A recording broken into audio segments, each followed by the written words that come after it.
Good afternoon, everyone. My name is Mary Gay, and welcome to this roundtable dedicated to doctrinal evolutions and technological innovations in contemporary navies.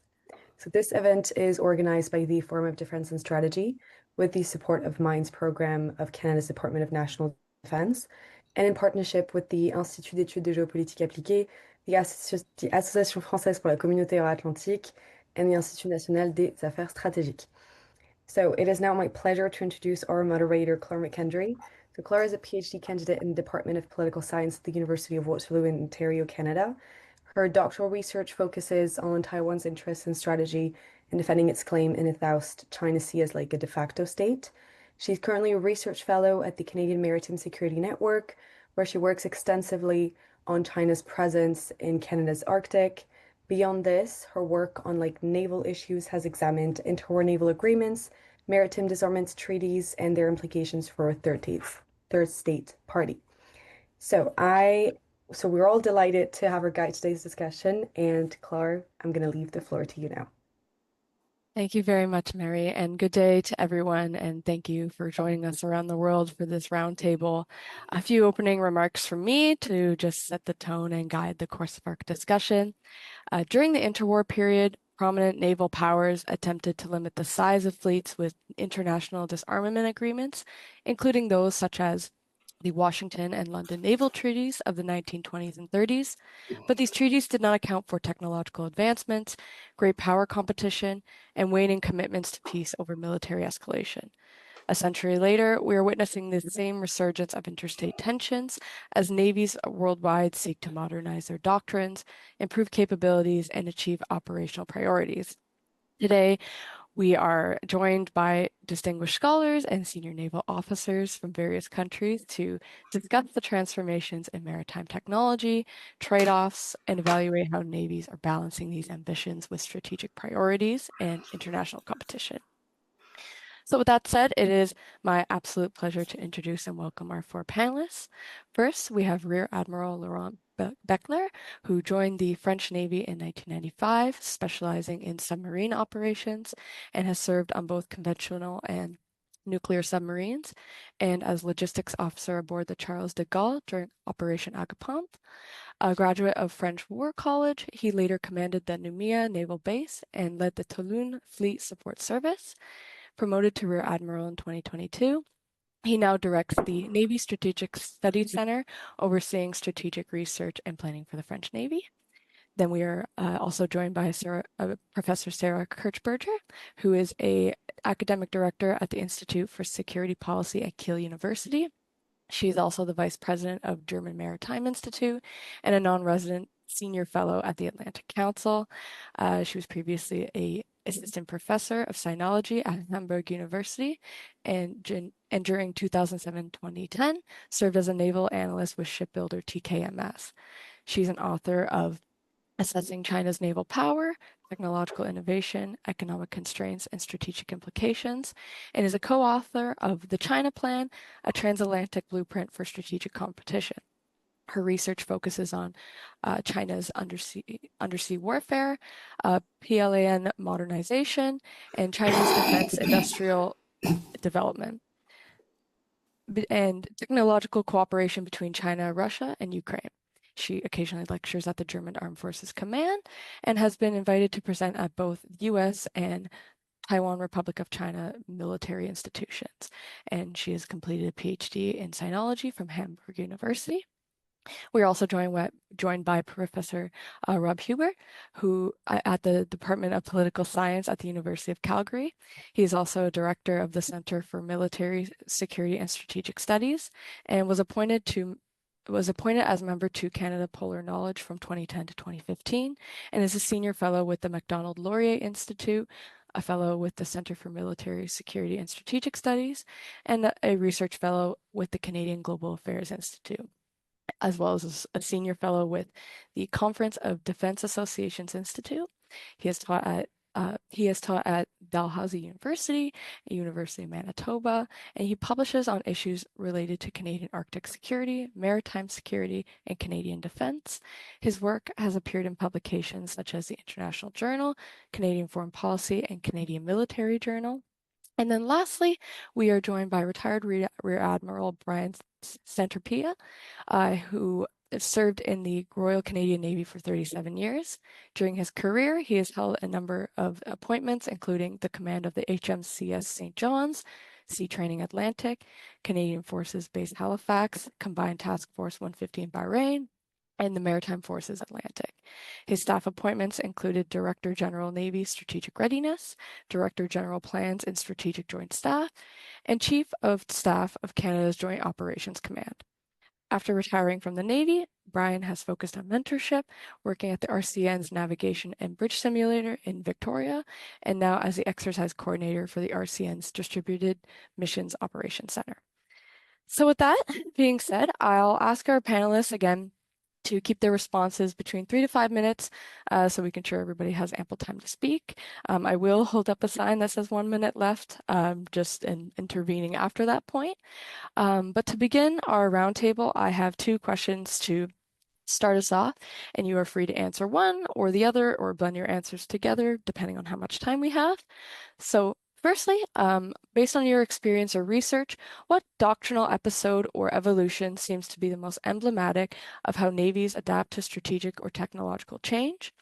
And what technological or strategic issue do you see as the most pressing in forcing navies to rethink doctrine and operational organization? I will go with the person who I see on my screen first. So Professor Rob Hubert, please go ahead. Okay, good morning, everyone. Well, thank you. First of all, may I thank the organizers for including me in this very important discussion as we move forward in what is obviously a preparation for an entirely new era in terms of an understanding of sea power. I would say that the key issue going ahead in terms of understanding doctrine that almost inevitably is forgotten is the geopolitical but political interface. Most of us that are looking at this type of research tend to look at the questions before us on the basis of what is happening within the forces themselves in terms of how we understand doctoral developments, and we look at new technologies. But I would argue that one of the most important issues, of course, is the manner in which political elites understand this new technology. And if we look through our history and think in terms of where there have been other examples where we have faced such technological developments, we see the criticality of understanding what political elites understand, or at least think they understand when it comes to the technology. The first example everyone is well aware of is, of course, the understanding of German sea power prior to the outbreak of the First World War. The amount of literature, of course, that has existed on the influence that the Kaiser had on pushing for the development of a balanced battle fleet to take on the British, of course, is very well established. It's the cornerstone of most examinations of arms races and the impacts that it has on potential conflicts. But nevertheless, we have to trace it back to the influence of the Kaiser and to a lesser degree, the manner in which he upheld the elements that Tirpitz had brought forward. The second example that we have probably is even more telling, and that is the interface that we have between Churchill and Fisher, also prior to the outbreak of the First World War. Again, Fisher is recognized for the vast amounts of reforms and understandings of technologies prior to the beginning of the First World War, but it is also very critical to remember that one of the critical elements of his understanding of technology is that speed equaled armor, or the phrase that often is equivalent with him. And as a result, we see the British Navy building up a class of battle cruisers that, when it came to the actual deployment, was misused in the First World War. We saw the results in terms of the impacts of the number of battle cruisers that were in fact lost, when many analysts post-war suggested that the technology would have been much better spent with a focus on fast battleships such as the Elizabeth I class and the resulting follow-up class. In my own Canada, we have the example of Canadian political elites that completely misunderstood the use of the modern technology when it comes to understanding sea power, and particularly the maritime air unit. We see the political debates that we've had in Canada over the issue of the Cormorant. And of course, the problem that the Navy has now had with having a single case aircraft to have on board. And the final point I'd leave you with, of course, is the debates that now will be happening in the American Navy as President Trump has once again waded into these issues and said that he is planning to stop the procedure of the electro system for aircraft launch off their aircraft carriers. And if he does that, one can imagine what that will be doing to American air power. The issues of going forward, and I think it's illustrated again by history, is that navies need to have realistic training in terms of the new technologies.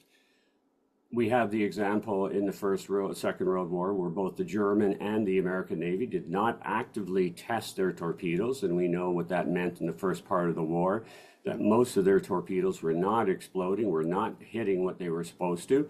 A major weapon system that had not been properly trained and needed realistic training.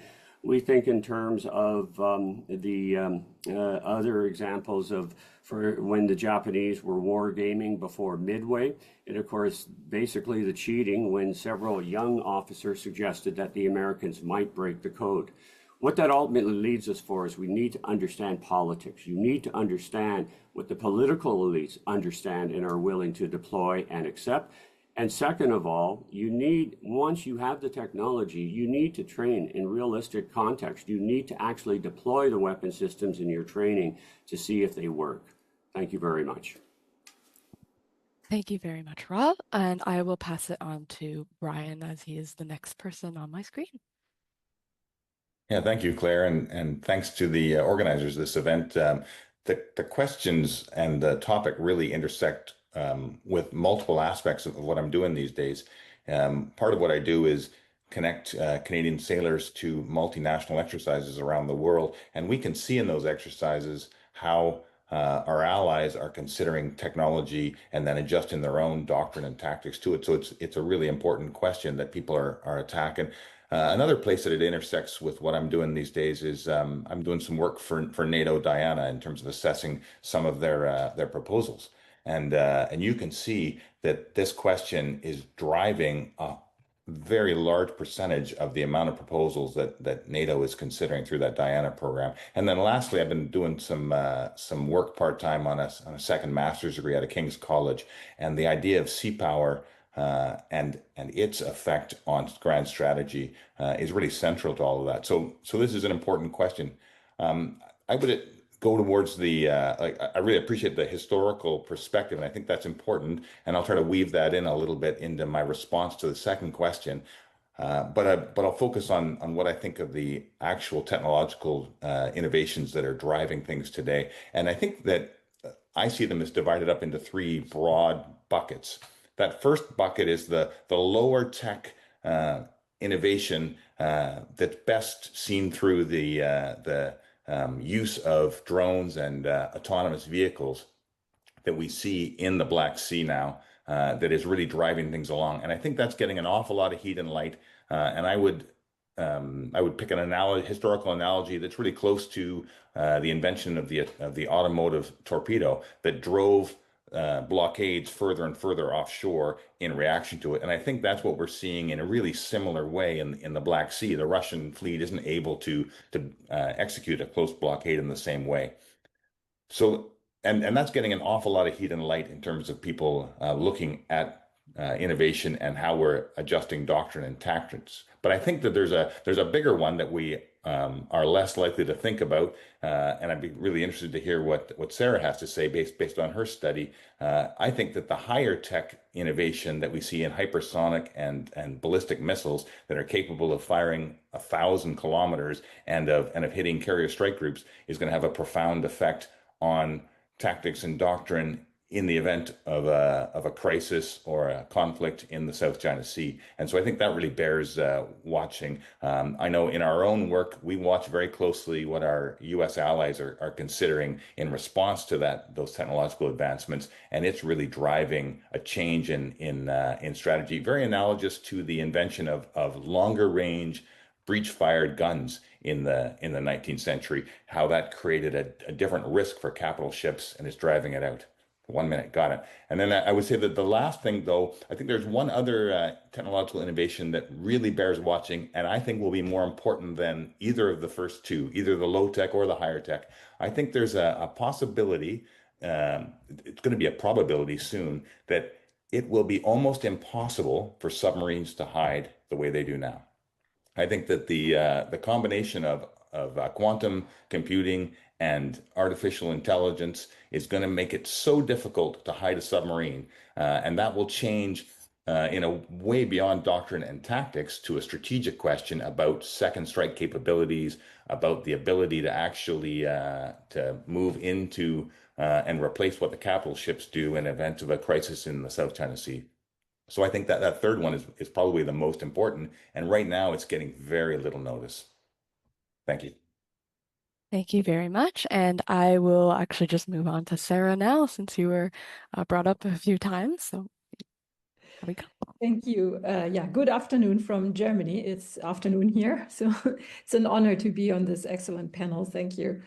Yeah, I was going to bring up a couple of the things that were already mentioned. So I think one of the key things that are changing massively how, for instance, the German Navy thinks about its own procurement strategies in the future is the return of high-intensity warfare in naval warfare. I mean, if we are being honest, I think since the Falkland Wars, actually, no Navy had to fight off missiles and so on in a real, scenario, not just in a training scenario. It's something very new. And in particular, some European navies, for instance, the Danish Navy, the German Navy, but I think also the French had some close encounters in the Red Sea recently, encountering the Houthis, and which is a non-state actor, at least in theory. In practice, they are a quasi-state actor, but they are formally a non-state actor and nonetheless able to use drones and anti-ship ballistic missiles and also USVs in ever more sophisticated tactical ways that really, really challenge the technology that we've developed.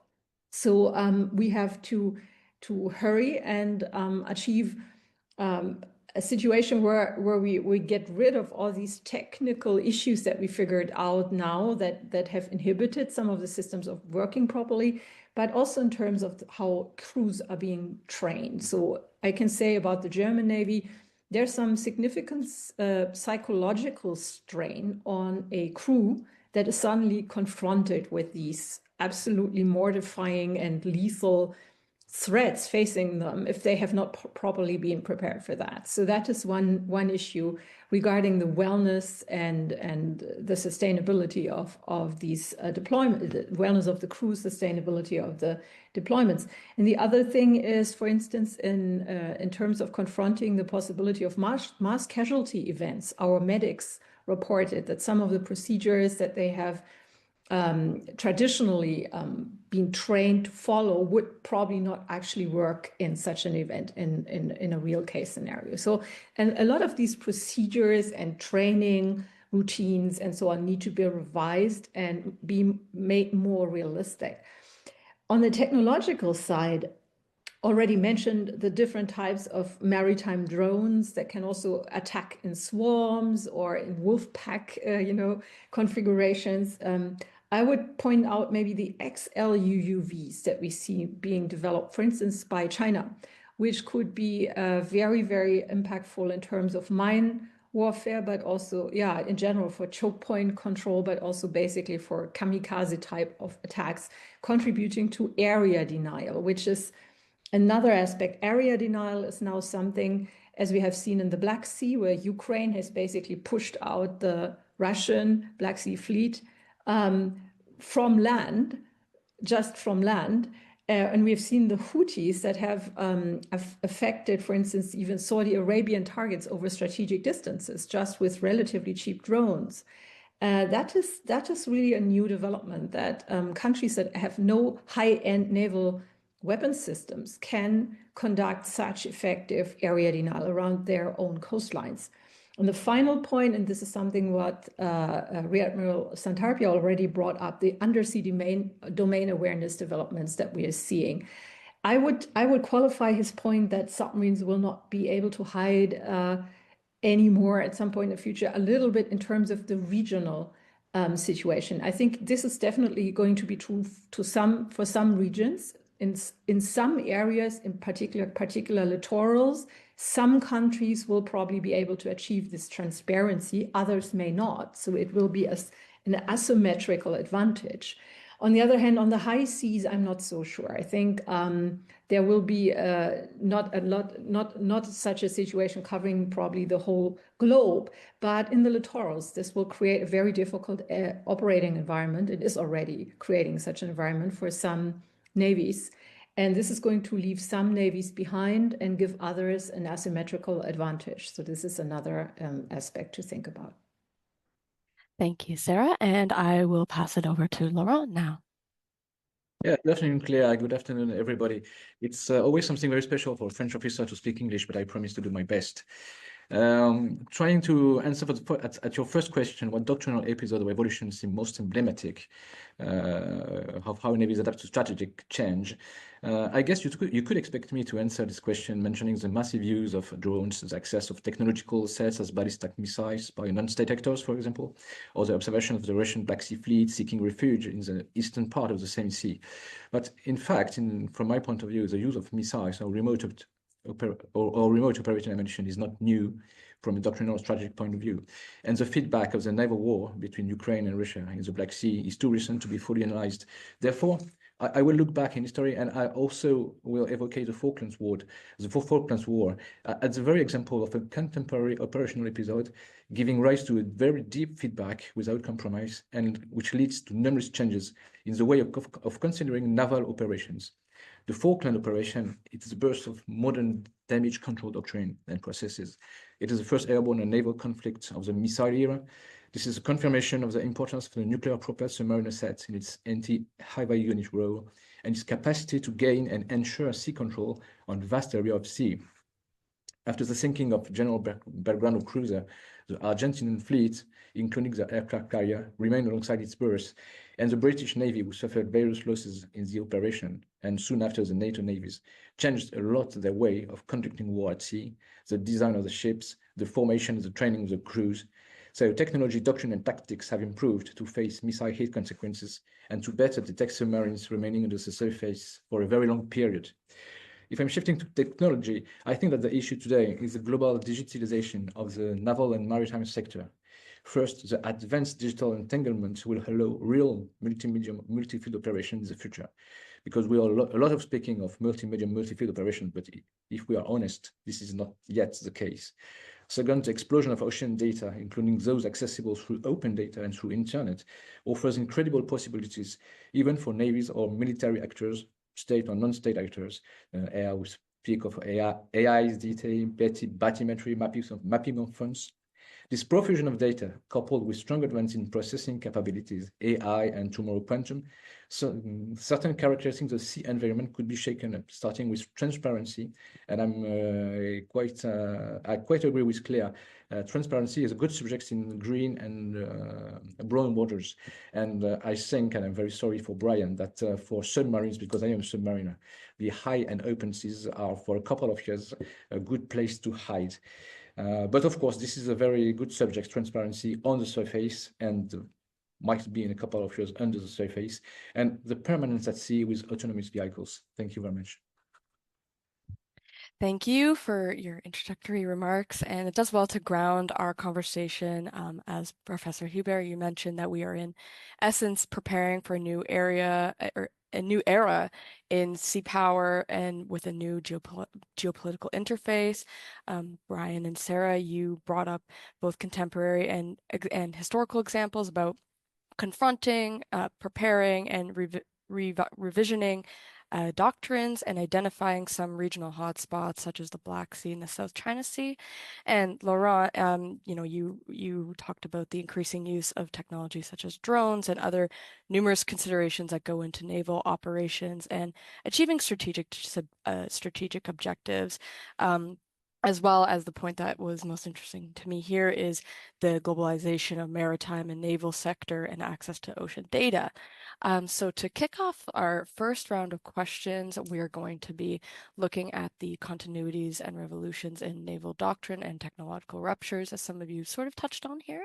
So my first question is, how do new technologies, AI, autonomy, hypersonic systems actually impact naval doctrinal thinking? Are we facing real ruptures or rather gradual adaptations to an evolving environment? And do these transformations affect deterrence, power projection, and sea control differently? One of you can, volunteer to speak, or I can start if you want. Go ahead. Yes, thank you very much. So I would say it's actually gradual adaptations. It is not in any way going to be a complete rupture with what came before. And if we are honest, the threat to, for instance, aircraft carriers from ballistic missiles and stuff like that, it's not completely a new problem, because aircraft carriers have always been vulnerable to submarines, even relatively simple ones. And so even American aircraft carriers would usually withdraw from an area when there was an active threat of that type. So I've heard a story about the Yugoslavia war, when in the Mediterranean Sea, I think the single and very old Serbian submarine went somehow missing, you could say, from the surveillance, and this prompted an American carrier to immediately seek shelter elsewhere, because the thing is, it is such a disastrous psychological effect if a high-end weapon system gets hit, that you would not actually put it at risk in such a high-risk environment if you can help it, probably, right? So in that sense, I don't think there's this complete disconnect with what we had previously. It's just that we have in the past gotten a little bit contented and self-satisfied about our ability with our high-tech weapons to fend off pirates and, other non-peer competitors. And now we're suddenly finding ourselves in a situation where we are really challenged to the limit. So we will have to adapt as in the past, in the history of warfare. And I do believe that autonomy and robotics and all of these developments surrounding drones, they will become part of fleets. They will just become integrated into fleets. They will take over jobs that are often described as dull, dangerous, and what's the third one? There's certain types of jobs, in particular with mine warfare, where you will particularly turn to drones and save humans from some tasks. But it's not a complete change in my view. So it's a false dichotomy that some people make up to say we should no longer invest in manned platforms and completely go for drones, because many, many problems remain unsolved about controlling drones over very wide distances, the range over which you can do that, and of course ethical concerns as well. So there will always remain tasks where you need actual humans that can do something and can make quick adaptations. So in that sense, that is my skeptical take, that we will probably see a gradual integration of some of these capabilities, and they will bring about certain changes in training and how we deploy naval forces, but this will not completely disrupt the way navies are planning. Navies anyway have to have a very long-term perspective in their procurement. Every ship that you procure is going to be active for 30 plus years. So you always have this very long-term approach. Thank you. And I'll go to Professor Hebert, just because I saw your hand go up. Yeah, I beat Brian. That's a rarity. I'd say that when we are looking at the new technologies, it's the historical calculation. It's really what we're talking about is speed, communication, and then decision making in battle. And it gets back to a point, of course, that Sarah was raising about we have to go back to the Falklands, because that's the best example where we remember seeing actual war fighting where decisions are made. And again, with the new technologies, it's how fast you can respond and basically how quickly you can communicate both within your command and within your overall political command. I think, and I agree entirely with what Sarah's saying, we need to look at historical results because as I think about AI, as I think about the new technologies coming forward, I think this would be very similar to the situation that the American Navy faced in the Second World War with radar. Because we remember the first battle of Guadalcanal, when Admiral Callaghan, who has been briefed on radar, he's been told how radar works. When you look at the actual deployment, in other words, here's an individual, he's a very brave individual. He shows that in terms of his actual conduct of the San Francisco when he's actually engaged in battle, but he totally misuses the technology. He's got the 5 ships that are equipped with radar. Instead of putting them up forward, he's got them scattered within the battle line. I mean, he's basically able to save his reputation because he goes in for the knife fight of the first battle of Guadalcanal, that the Karishma is basically sunk. But it shows the problem. When you have this new technology and you haven't had an opportunity to see what happens when ships are being hit, ships are being destroyed, people are dying, how then do you proceed to fight that battle? And I think that this is one of the greatest challenges that we think of the new technology, because AI and the other communication techniques have sped up the decision-making process. You add in, as Brian brought up, the hypersonics in terms of the speed in which damage is going to be conducted to ships. The question is, have we trained our officers and our men and women quickly enough to be able to respond to this type of an environment? And that always seems to be the case of almost any war that we see: Falklands, World War I, World War II. Great, thank you. And I will go to Brian next. Hey, it was good to follow Rob because he had some points that made me think. But to pile on to Sarah, I agreed with both points that I heard her make. First, I do think it's evolutionary. I would just categorize it as what I sense is this age-old push between the effectiveness of sea denial versus the effectiveness of sea control. And as a new technology comes, it pushes one way or the other. And so right now we are seeing, I think, sea denial come to the fore. It's kind of like the land analogy of World War I, when all of a sudden trench warfare became the only way to go because the machine gun stopped the advance. And so I think we see the same sort of thing at sea and have throughout history between sea denial and sea control, and it just evolves, but it evolves back and forth endlessly. There appears to be no escape from it. And then, gosh, all of a sudden I'm slipping my mind on that. The second point was about that she made that I thought was important, all about gosh, help me out, Sarah. What was the second point you were driving at? Good question. What was the second point? Gradual.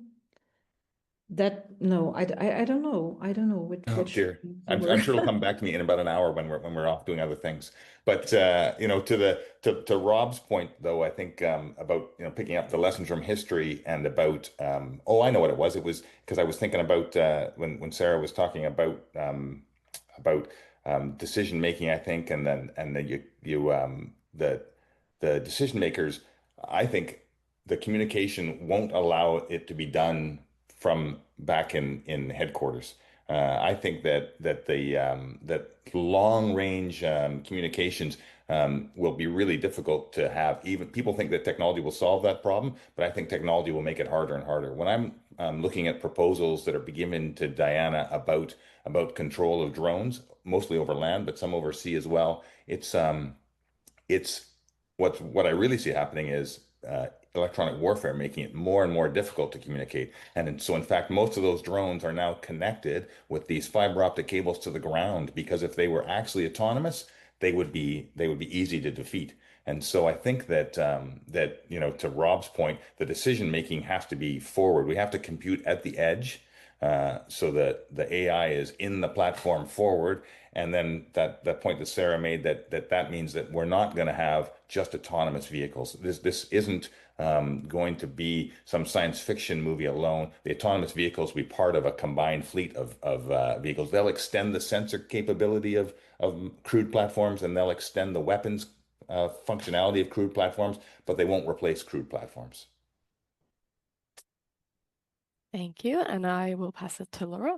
Yeah, thank you. I would like to add something on how these new technologies impact naval doctrinal thinking. The biggest issue, in my opinion, is how these new technologies disrupt the characteristics of the environment. They do not change the nature of conflict, which remains close-distance conflict. I mean, the human brain is the final target. Notions like fog of war or friction remain, as well as the rise to extremes. But these technologies disturb or even upset the operational apprehension of the environment. Autonomous assets and robotization, for example, are responses to the fluidity of the maritime environment and its hostile nature towards humans. The hypervelocity is a response to the relative speed and tyranny of distance and time at sea. AI is a response to opacity, but I say it's a partial response because it's only a capacity to process data. But quantum will be a more deeper change. When the navies amend their ability to understand the characteristics of their environment, they change the way of thinking and planning the naval operations, and therefore eventually the doctrine. I'm quite agree with Sarah again on the fact that these are incremental evolutions. We're speaking of AI since the beginning of the 50s with Marvin Minsky. The last huge developments over the past 10 years is only understandable because at the same time there were masses of data available and a collapse in the price of high capacity processors. And probably it will be the same for the quantum technology. And if we are looking at autonomy, for example, autonomy cannot be thought of without the matching between AI, advanced sensors, and more efficient energy technologies. So this is upgrades with increasingly higher steps, but this is in grades, and that's a combination of increments from various technologies that allows technological breakdowns.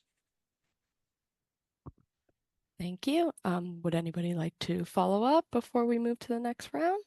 Yep, go ahead.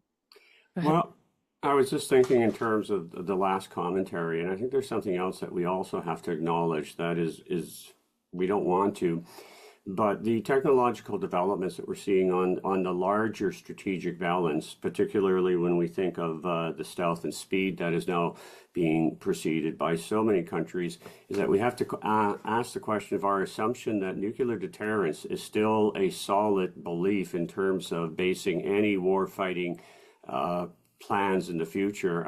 I would argue that what we're seeing with the new delivery systems, particularly when we look at the Russians and the Chinese, that the belief that nuclear deterrence will remain ironclad, that we will not see any type of a resort to the use of tactical nuclear weapons by either side in a conflict with the West, is probably under threat. And if it is in fact under threat, then that behooves us to also start thinking, okay, in terms of our technological capabilities, how do we fight in a nuclear environment? It's something, of course, that we haven't really had to think about since the 1960s and 70s in this context.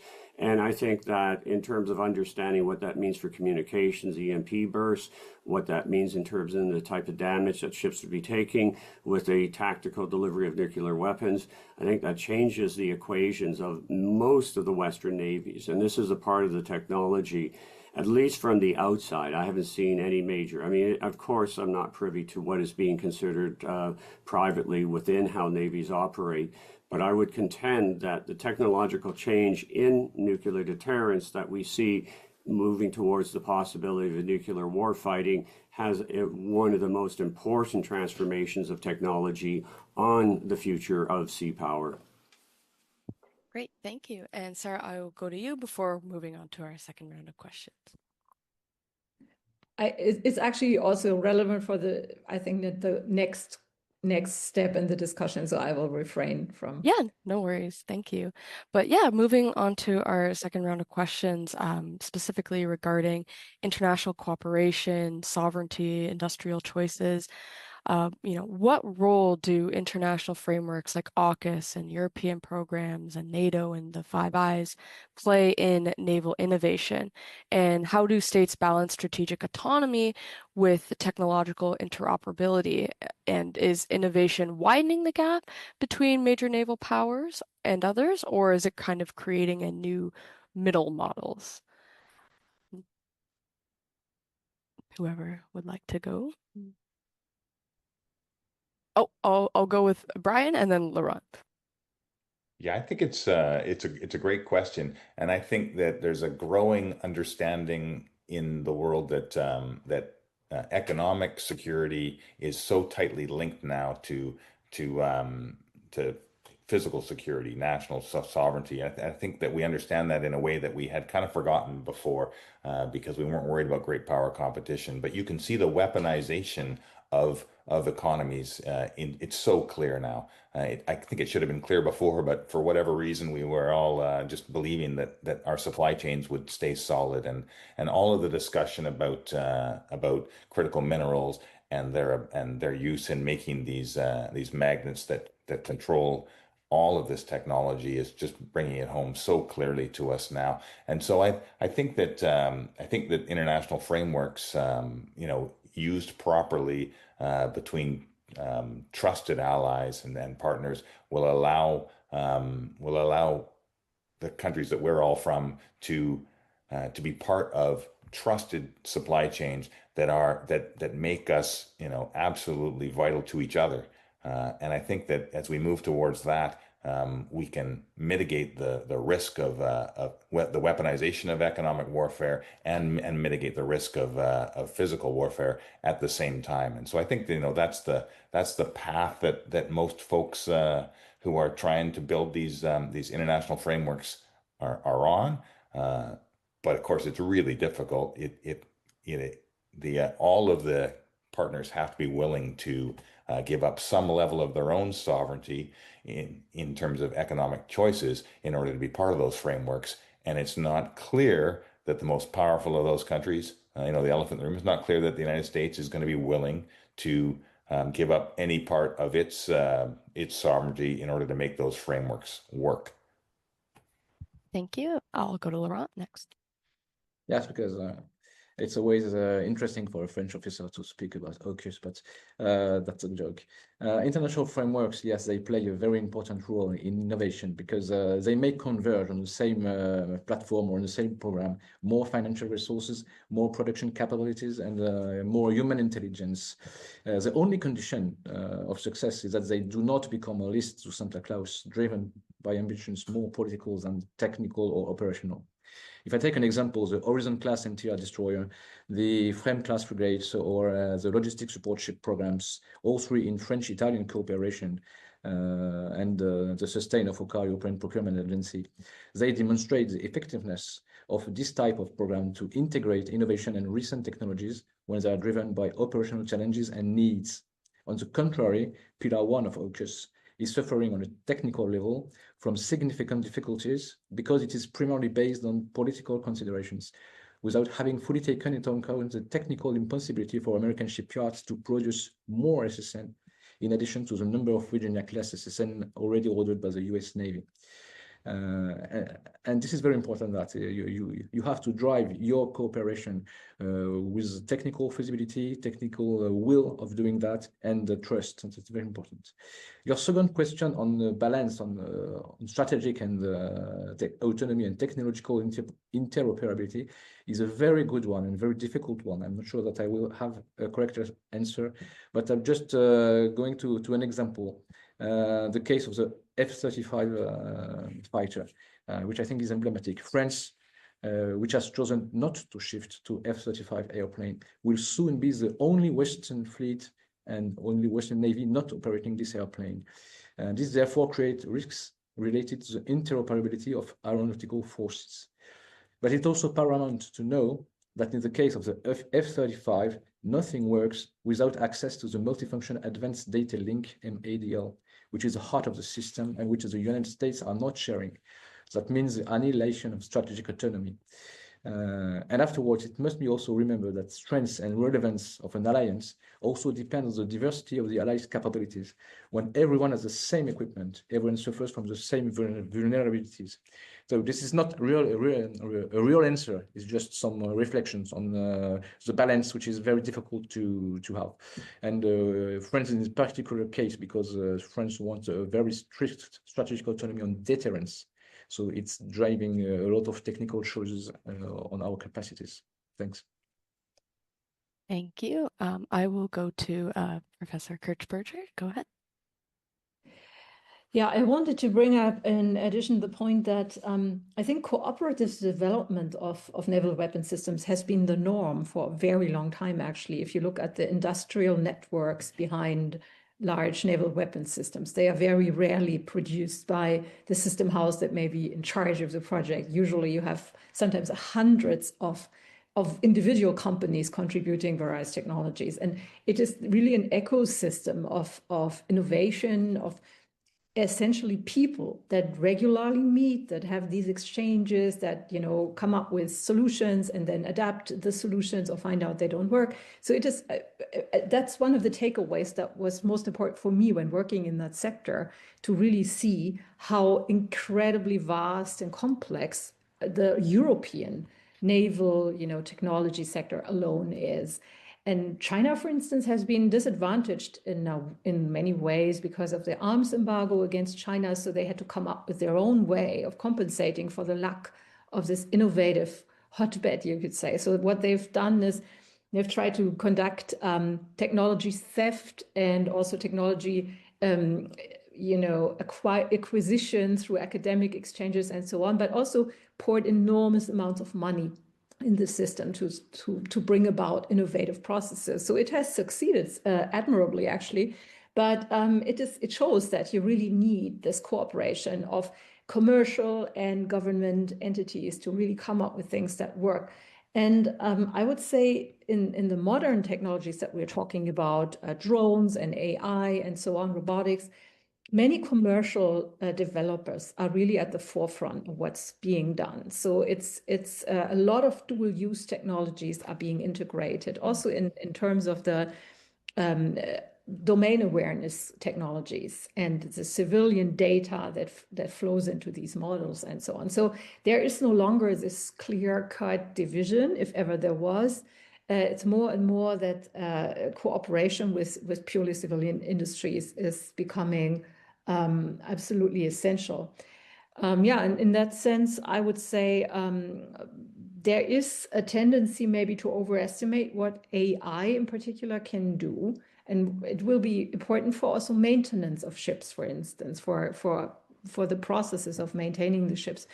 I would just contend, maybe others will argue against that, but I think the most important thing about AI will probably be the contribution to situational awareness. That is anyway how the German Navy sees it. They think this is the most important application, basically, of AI that's going to enhance the speed with which you can actually digest the data and make sense of the environment that you're operating in more than anything else. But that's, well, just one opinion, of course.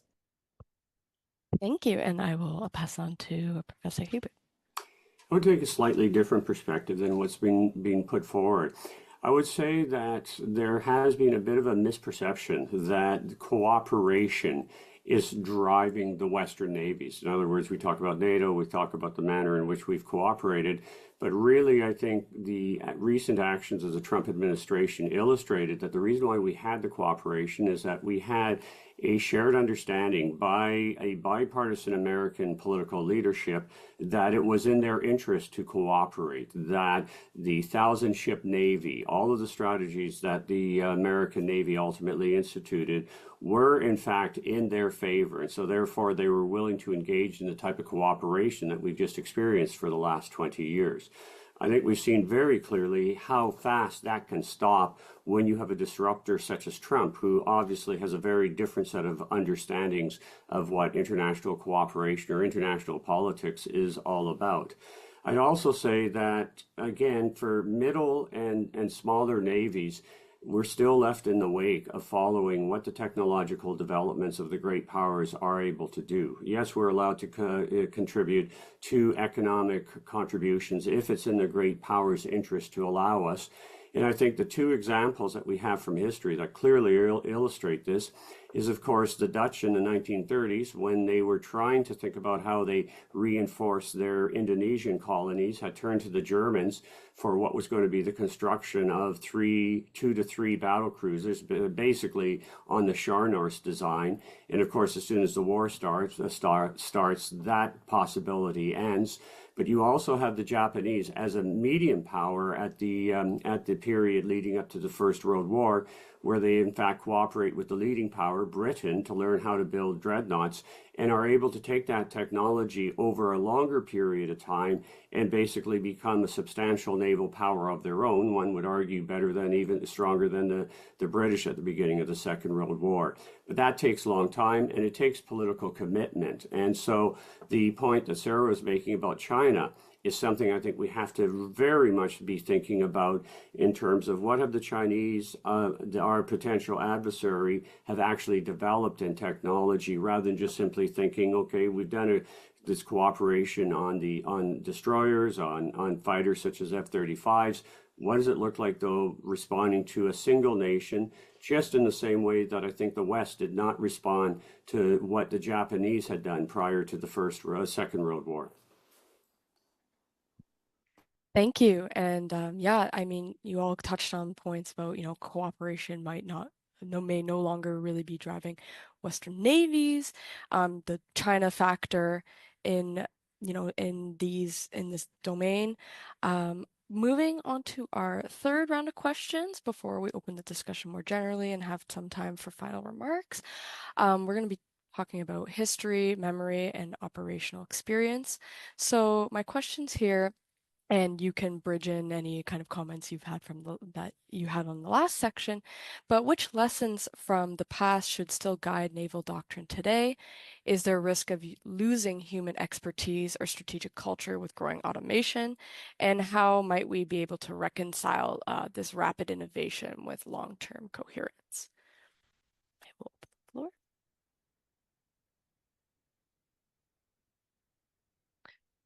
Professor Kirchberg?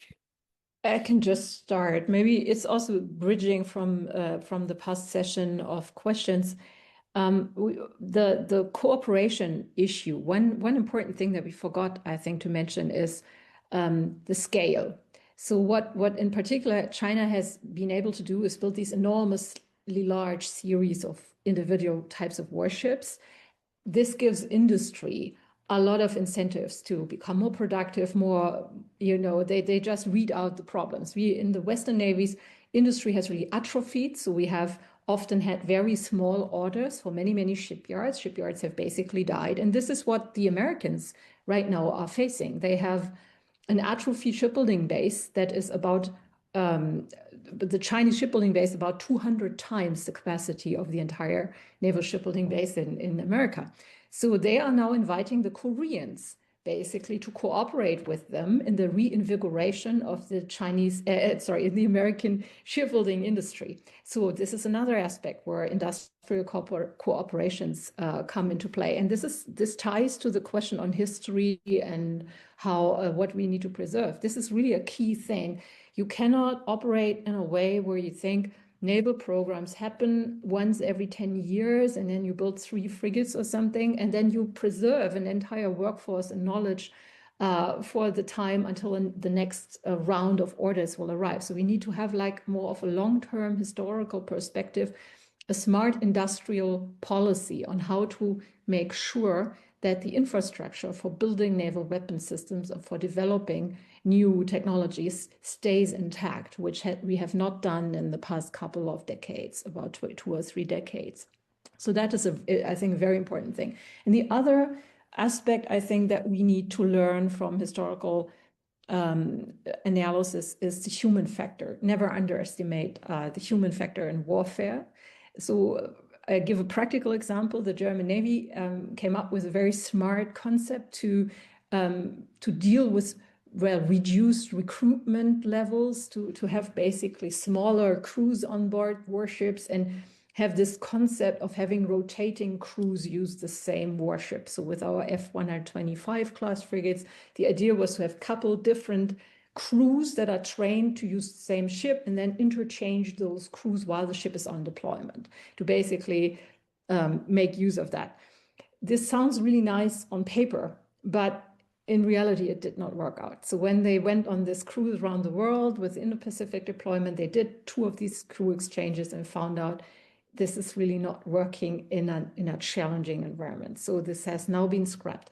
And this is something we can take away, I think, as a general rule always these smart new ideas need to be tested in reality. The human psychology needs to be taken into account.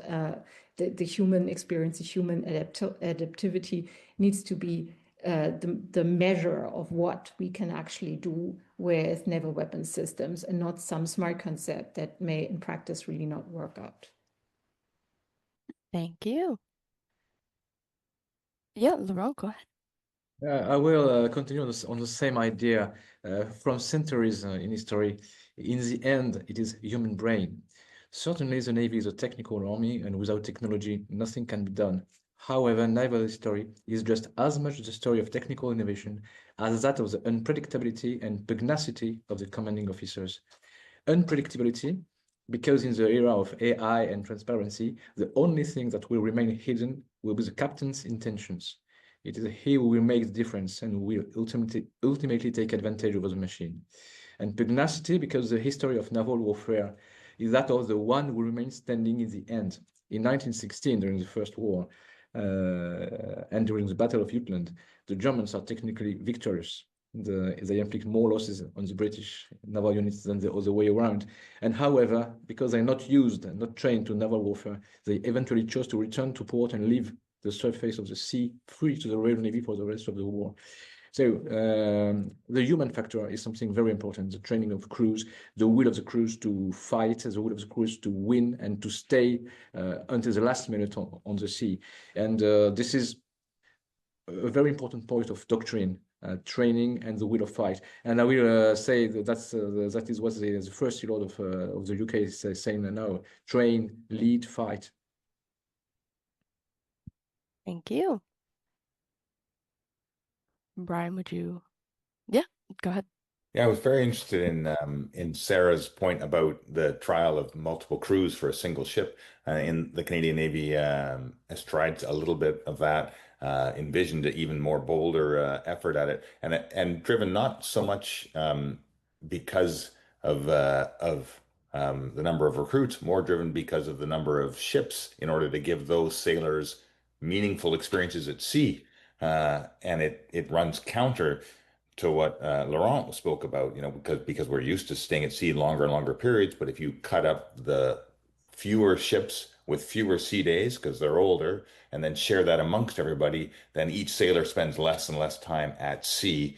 That the culture isn't about that sacrifice of being at sea and about fighting through the challenges of a long deployment and the difficulty of that, which is good training for warfare. Just being out there fighting against the sea is good training it just makes you tougher.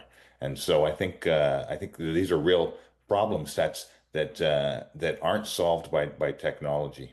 I'd like to circle back to Sarah's point about AI. I think the one place that we see AI having a real possibility is in if you collect a whole bunch of data from intelligence sources, sensors of all sorts, and then you're putting it into a pool of data. I think AI will do that first pass of trying to find what is the right target. I think it has to get vetted by people, but I think that could be one of the most meaningful uses of AI. And there's a lot of danger in it in terms of the ethical use of force and miscalculation. That being said, I think that we will all have to figure out how to do it because the enemy will do it that way. Thank you. And I will pass on to Professor Hubert. I think the major lesson that history teaches us is that we fall in love with our technology and we think it's an end all. We forget that technology, particularly when it's brought into a warfighting environment, is an ongoing dynamic process. In other words, a lot of the conversation surrounding AI, surrounding the new stealth technologies, tends to be what is it and how do we respond to this specific technology? And that's where the conversation often ends. I think if we get to the heart of the question, which is what do we learn from history, I think the best example is the British development of sonar or ASEC prior to the Second World War, because it gets to the point of Brian that when he was saying about the ocean becoming more transparent. I mean, if you read the historical accounts of the British preparation, you'll see that they thought they had solved the problem of the ocean. It was going to be more transparent. And of course, that technology didn't solve it. It took them a very significant period of time to get it to work. But the other side of the coin, and this is where we forget, of course, is, well, what was the German response to that technology? What did they do by 1943 when radar or when sonar was in fact working, was making the ocean so much more transparent? And of course, the German technology, and it gets to a point that was raised also, the German response was, well, we got to build a submarine that then eludes, both in terms of speed and stealth, how to be able to counter. And so it's an ongoing dynamic process that is learned through blood and effort. So it gets really to Brian's point that ultimately the technologies need to be tested in a crucible of fire. And again, that's what history ultimately tells us, that technology never ever goes where we think it's going, and it's always an action-reaction process that we forget at our peril. Thank you. And yeah, I mean, I think just, kind of closing on this conversation here, we all sort of talked, you all sort of discussed, when we have new technology, but we don't necessarily have an opportunity to see how it works and, the action and reaction, and it's just an ongoing dynamic process. And Professor Kirchberger, you were speaking about, naval programs not happen once every 10 years, or, and so with that said, I would like to, get some closing remarks before we move on to, we have a few questions for all panelists here. But I will pass the floor or the baton to Professor Kirchberger for any closing remarks before we head to open-ended questions. Yeah, I would just like to add some observations on what I see happening on the ground in the navies that I interact with, you could say. I think there's a lot going on. So a lot of the changes that I've recently observed are really very positive. So definitely, even though the political levels in some countries, including Germany, have taken a while to wake up to the challenges they're faced with, I think the same is maybe not true for the military officers and the operators. Actually, they have really done a lot of hard thinking. I'm of course not privy of what NATO Diana is doing in detail, only observing from the outside, but I think it is one of these examples where a lot of work is being done, and it's happening in coalitions. It's happening on the national level. We've been seeing, for instance, in the Baltic Sea, a lot of things happening in the underwaters domain, you could say, and we have immediately reacted to that in various ways. And Baltic Sentry is this new operation that has really proven rather successful in improving the picture, the maritime picture, and has also apparently some sort of a deterrent effect on the other side. So even the hybrid warfare domain that is somehow in between naval warfare and civilian things that happen, accidents, even in that domain, we're making, I think, very steep progress, actually. So although it's healthy for analysts to be skeptical and pessimistic a little bit and so on, we should also not deny that a lot is happening now. A lot of also resources and money is being poured into solving some of these problems, and we may just be not quite too late. That is at least my impression. Thank you. I will pass on to Laurent. Okay, thanks. Just 2 points to conclude. The first is just sharing reflection on the theory of Paul Shah, which is a US strategic leader. He developed the centric combat. That means that there is no autonomy without humans to work with. In fact, autonomous systems could become predictable, and you need the human analyzers with them. And this automatization and robotization just give you new skills, new capabilities to go faster, but it's not replacing the human brain. In the French Navy, for example, and I'm back also to mine warfare, for example, we are receiving new UUV to instead of ships. Just to clear our waters. But these robots, they will not replace our clearance divers. We'll still need them to just confirm that the detection and the characterization of the asset is a good one, and that there is no miscalculation. And the second lesson of history is that you need you don't know exactly what future is, so just allow space on your platforms to extend it, upgrade capabilities. The best example for me is the Aliberg destroyer. It was a hull with a lot of space, an oversized population compared to the initial needs, and it gave US Navy the ability to integrate increasingly complex systems, such as the active expendable decoys, for example. If we are looking to the Tsumba class or the littoral combat ship, the difficulties, in my opinion, is that they are too big, too technique. This is too maximalist ship. And because the innovation and technology is going very fast, and that there is no place to upgrade, these ships are quickly perishable. So this is a very good lesson for me. So, whatever be the technology today, it is not the end, and just and particularly on Navy, because this is long duration systems, allow space to next upgrades. Thank you. Thank you. I will pass it on to Professor Huber. I think the final conclusion, after listening to such insightful considerations that we have, I'm left with the question, of course, is that do aggressive authoritative states have advantages when it comes to technology, or do the reactive Western democracies ultimately have the advantage? And it comes down to which grouping of states are able to sink more of the other side's ships and are able to use that technology in a warfighting environment and persevere. And I think that this is probably the question that's at the heart of almost all of our discussions at this point, that we at least can get past this mythology that, of course, that the end of history had occurred and we weren't going to have to worry about what actually war fighting in a naval context meant. And so I think it's interesting to listen to Sarah's comments that it may not be too late, because again, it's reflective upon what was happening in 1938-39 with the technology at that point, where obviously it wasn't too late in that context. But are the core surrounding variables the same? In my mind, that's the critical question. Thank you. And Brian, you are the last one.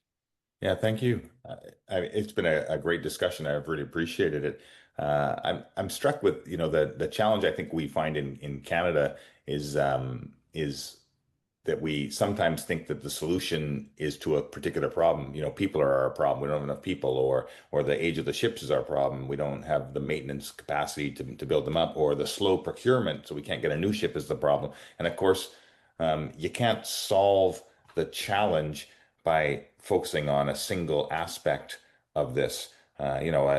Western nations, if they want to remain secure, need to be able to exercise sea power over the long haul. It's pretty clear that conflicts won't be short and easy, that they will be long and painful, that you'll need an industrial base that's capable of shifting to produce large numbers of ships and equipment, and that you need a strategy that lets you produce those that are simplistic enough, that aren't gold-plated, to Laurent's point, and that don't need large crews, but still have crews as part of them. And so I think you need a comprehensive view of what you would use sea power for, what the strategy is, who you're going to work with, and that includes all the aspects that contribute to the generation of sea power if you're going to be successful. And I think Sarah's right. I do think we are thinking in the right way about these sorts of things, but we're consumed by trying to solve a single problem, like we don't have enough people, or we don't have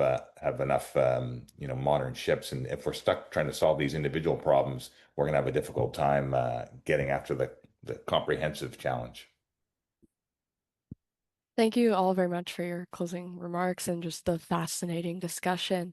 I have some questions and also a few of my own here. So pick and choose, which ones appeal to you the most. But, some of the questions I have on human resources, industrial models, and all the China factor, I think, in all of this is how are navies adapting their recruitment, training, and career systems to attract and retain people with strong digital and AI related skills while keeping cohesion and motivation among crews in an increasingly automated environment.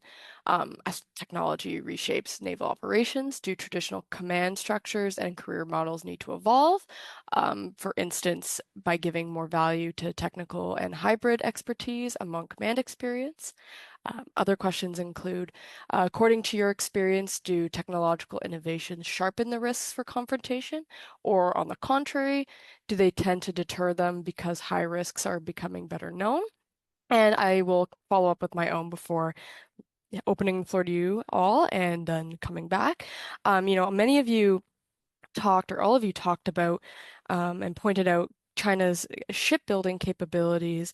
And in your assessment of its advancements in naval capabilities and technology, can we catch up? And so I will open the floor to you all.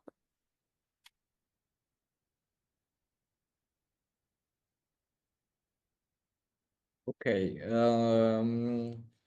First question is about recruitment and motivation of crews. The first point is that we don't only need geeks and people that are very used to numeric technologies, AI, and so on. We still need also people that are going to the profession, that are soldering pipes, that are electrically astute, and that are ready to pass a lot of days at sea with being tired, being shaken by the waves, and so on.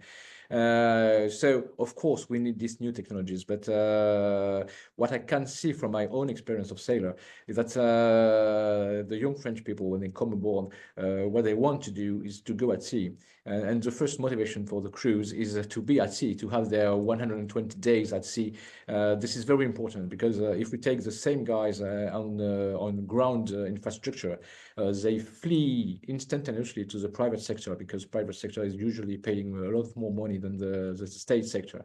And when we have them on board and doing operations, having something they cannot find ashore, this is a very strong effect for motivation. So of course, the recruitment in the Navy and motivation in the Navy is doing operation at sea, train at sea, and understand what you are doing this kind of job. The formation or the training of these guys with the new technology is more the way that our industrial base is able to offer a technology that is simple to use and is robust to use in difficult conditions, which are sea conditions or combat conditions. Thank you. And Brian, I'll go to you next. Yeah, I couldn't agree more with Laurent. I think that we should be careful not to try to change the recruiting system to move to people who aren't motivated by service. I think they have to be motivated by service. They have to be motivated by the opportunity for adventure and excitement.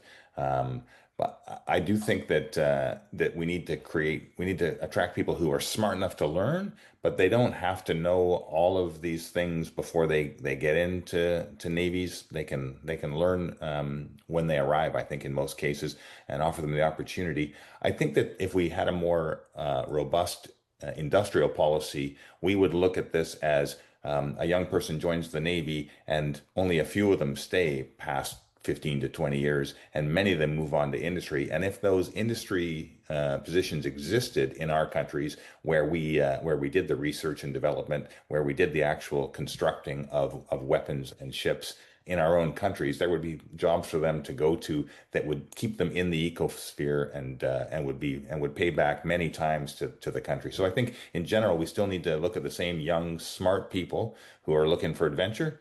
And then we need to offer them things both inside the Navy and outside the Navy that would contribute to sea power. Thank you. Professor Hubert?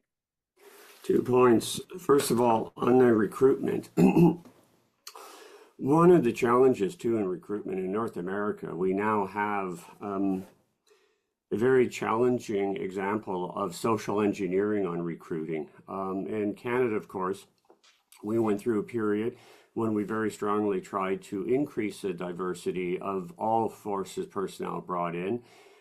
Because of the political sensitivity of that issue in Canada, I don't think that we've had a good understanding of what the real impact has had on recruiting. I mean, on both the left and right, they've taken it as sort of as a cause célèbre to make their point that it's either been the worst thing possible or the best thing possible. But I don't think that we truly understand what it means in terms of getting the type of people that we know that we need in terms of being able to marry into the technology. And I dare say in the United States, they've gone just the opposite right now. They've gone to such a monoculture if the presidential directives are in fact having the impact that I think most people are thinking they have. I mean, you've seen them basically eliminate themselves of basically classes of American citizens from going. And that has to have some massive effect in terms of recruiting that I don't think nobody has an understanding. And I think given the fact of the centrality, particularly for the Americans, this is something, it's very politically unappealing to think about what are the overall impacts that this is going to have on recruiting and the type of peoples. But I do think that we as the allies of the Americans are probably going to have to pay really close attention to what that has meant. On terms of China, the interesting thing with the Chinese, of course, is as they pursue with the technology, as they've gone for a Navy that is now #1 in terms of numbers, they've had to do it by themselves. In other words, the type of partnerships that we've talked about in the West, that where we've been able both on terms of technology, in terms of sort of shared values, universities. I mean, there is that shared value system that we have in the West that the Chinese have not been able to draw themselves on. It always becomes a fascinating question. And when you find yourself actually in conflict and you've had to get all of your technology either from yourself, from espionage, or from buying it, what does that mean then how can you sustain yourself in a period of war? And I think that's probably one of the little secrets of why we in the West tend to do better in long drawn out conflicts, is that we can then draw upon that. And it's a strength that I don't think that the authoritative states necessarily understand. Thank you, Professor Kirchberger. Yeah, I can only echo some of the points about recruitment and retainment. It's what I hear from sailors, indeed, is a particular type of person that is suited to become part of the crew of a warship. It's not about individualism. You become part of a system of people working together. You may not like all of them, but you have to cooperate with all of them. And this is also when you meet people who've been in the Navy. It's often you can even guess they were in the Navy because they have this ability to really cooperate on projects and overcome these interpersonal problems more than people who have not done this type of service. In my layman's perspective, it has been that way to observe. So this is really a beautiful thing, actually, for some young people, an attractive thing to become some part of something more meaningful, maybe, than an individual career can provide. And so it is absolutely essential not to burn that enthusiasm and initiative with extremely dull duties. Shore duty is one unavoidable part of every naval career sometimes, I think, for some periods. But what we had in Germany, for instance, were these extended periods where people were basically only deployed in the Mediterranean Sea to spot illegal migration and do these extremely long tours that were just extremely dull. And so I've heard individual soldiers say that they basically left the Navy at some point because this was not what they signed up for. Whereas other more high-end warfare-like situations like the Red Seas, again, not everyone is made for that sort of stress. Some people maybe signed up for the Navy and then found out the hard way, I'm not really made for this type of situation. So this is, I think, the difficult times that we're moving towards, where we are not anymore at peace, not at war, but not anymore at peace, as our chancellor put it recently. This actually attracts a different type of person also to join the armed forces. So I've heard recently from a commander of a naval academy that the younger recruits that have now just joined, they're very clear-sighted about the challenges that they may be facing in their professional lives, that they may be coming into very, very difficult and challenging situations, but they signed up for it. And they demand, he said, they demand good leadership and they ask tough questions. So this is an interesting process. So the peacetime, the long era, some people may have joined for the wrong reasons or because they thought it's a safe career. And we are now seeing already a different process.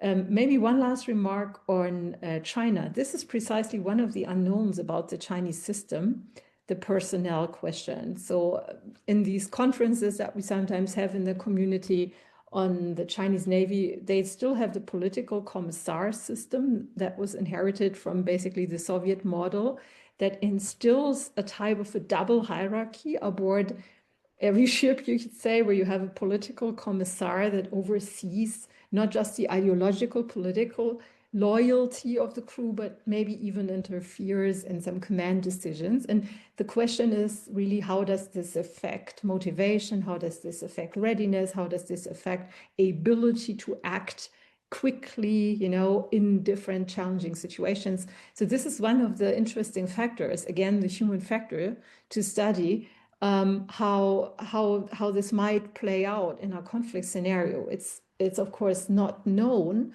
but we know from World War II that this type of system did not really produce brilliant results. It mostly had also adverse effects that were not beneficial for the armed forces. So this is something to keep in mind. Thank you. And just touching on some last questions here. Another question we have is, Anduril is a U.S. private company known for software-first defense approaches. It rapidly develops software and integrated systems through fast iteration rather than long hardware programs. Do you think a software-first model like Anduril's could work in the naval domain? And if so, what changes would be needed in procurement, testing, and certification? Other questions we have: given recent technological developments and the growing ability to strike major naval platforms, such as frigates or aircraft carriers with drones or loitering munitions, do you think naval vessels will tend to become smaller in the future? Do you all think that the advancement of automated shipbuilding infrastructure will change the way that navies see a ship's lifespan? And then last question I will pose to you all here is, armed forces fall under the sovereignty of states, and at the same time, they also represent a form of investment. We understand that robots will not truly replace humans, but does this mean that there is no hope that technology could reduce personnel and military expenses in the long term? Whoever would like to pick up on that point. Okay, maybe I can start. I'm not exactly sure what is meant by automated shipbuilding. So, of course, AI can have some functions in shipbuilding. So, some design challenges when you design a warship might be helped by AI applications. But the shipbuilding as such, shipbuilding, it doesn't work like that. It is usually a long negotiating process, like what do I want the ship to be able to do? And then industry comes up with proposals, and then the customer thinks like, okay, there's trade-offs always to be made. I don't see how even the construction process could be like automated. This is probably not the right way of thinking of shipbuilding, more like AI making some steps of the process smoother. And this is, we already see that happening.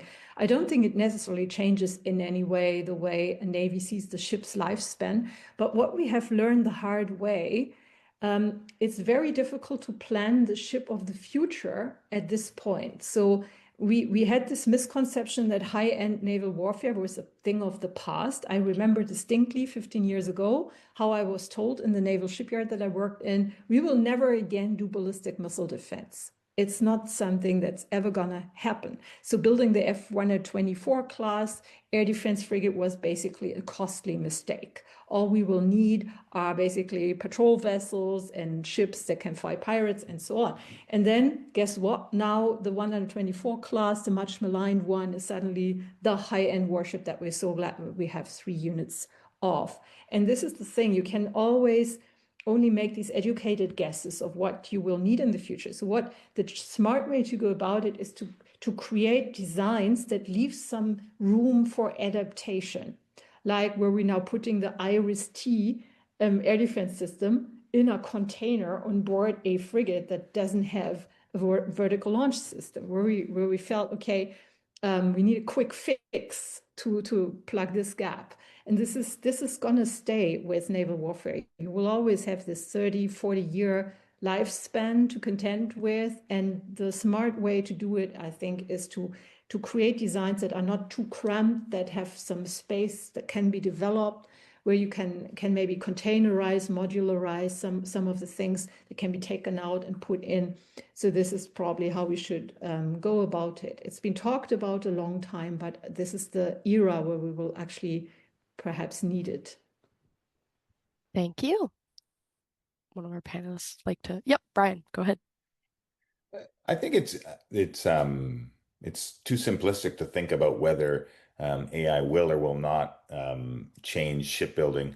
It will in ways that we're just not thinking about. I was working with one small company that I was mentoring who were in the Diana program last year, and they've invented a process that lets them measure the off gas of welds to find mistakes in the welds while the welder's working, so they don't have to wait until the inspector comes a couple weeks later. And so that eliminates rework, because they can just scrape it off quick before it's even hardened and start again. And so this is an interesting, micro example of AI making a difference. When I was working down, checking out what they're doing in Irving, and they're building new ships there for us. In some cases they need a welder to be doing it physically themselves with old-fashioned gear, and in other cases there's an entire plate that's the width of the ship being welded by a bunch of robots all at the same time. And so I think and so AI has a place to play there. It's the same sort of thing in the ship itself. There are novel ways where AI is going to make a difference that we haven't even thought of. This goes to the point, we don't need people trained in AI necessarily. What we need are people smart enough to learn as they go. And so I think in general, we shouldn't oversimplify it. And the same thing with size of ships. There's a reason for a ship to be bigger, because it's got to defend itself against multiple kinds of threats. And there's a reason for it to be smaller and distribute all those small ships in order to reduce the risk. And so I think that there will be both bigger ships and there'll be smaller ships. And there is no lesson that gives the easy answer, I don't think. Yeah, thank you. And I'll go to Laurent and then Professor Hubert just for their kind of concluding answers, remarks to the questions, and then we'll wrap up.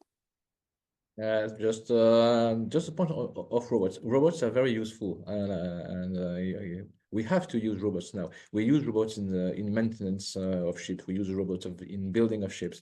We use artificial intelligence or softwares to help us build a tactical maritime picture, for example, on ships, and to help us decide faster. But we also use humans and human brain. In France, at the beginning of the 21st century, we have reduced a lot the size of our crews, because it was the era of eternal peace and no more confrontation at sea, Western Navy superiority. We know that it's no longer the case. The French frigates, they are targeting in the Red Sea by the Houthi attacks, for example.